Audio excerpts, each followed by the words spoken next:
Mr. Jordan, and No I wanted problem to at all. welcome you on Sports Talk and the Success Table, and get it all started with how did you get involved with football as a kid?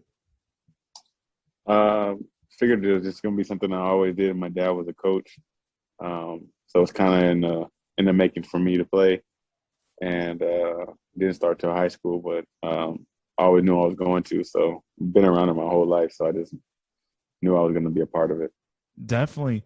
So, and besides your dad, who else were some of your sports role models? Um, Really, that my dad and my older brother. My older brother's somebody I looked up to, still look up to, but was a really good football player in his own right as well. So yeah, definitely those two. Definitely.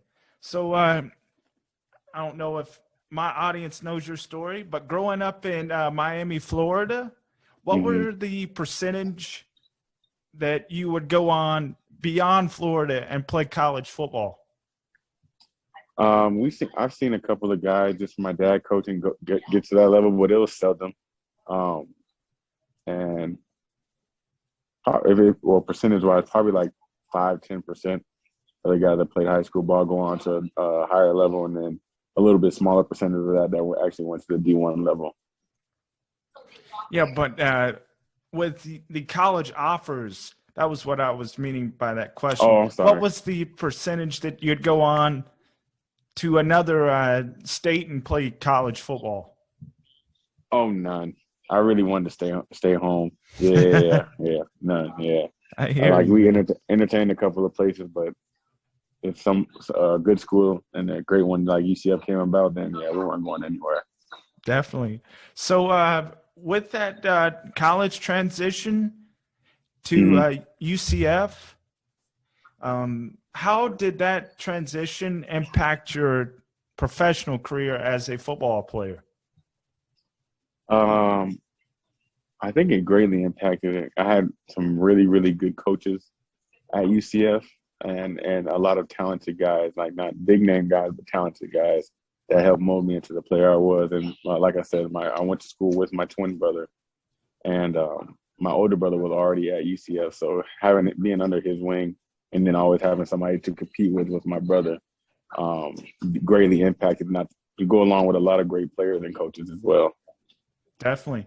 I don't know if my audience knows this, but you played in front of Blake Bortles, first hmm round pick. Yeah. How did him going to Jacksonville impact his career?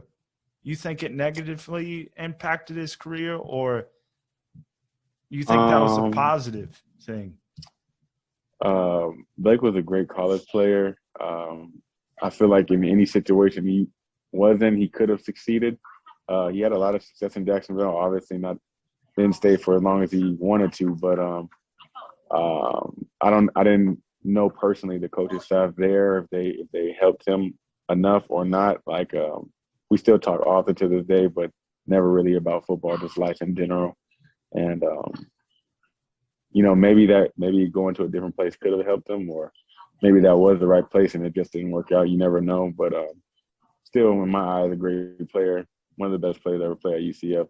Really good Definitely. friend of mine. So yeah. Definitely. So, being an offensive lineman yourself, Mm. who has the best offensive line in the playoffs, the NFL playoffs right now? Like The best left, or are we counting like all 14 teams that went in? ones that are left at the moment. I would say San Fran has a damn good offensive line, and probably mm,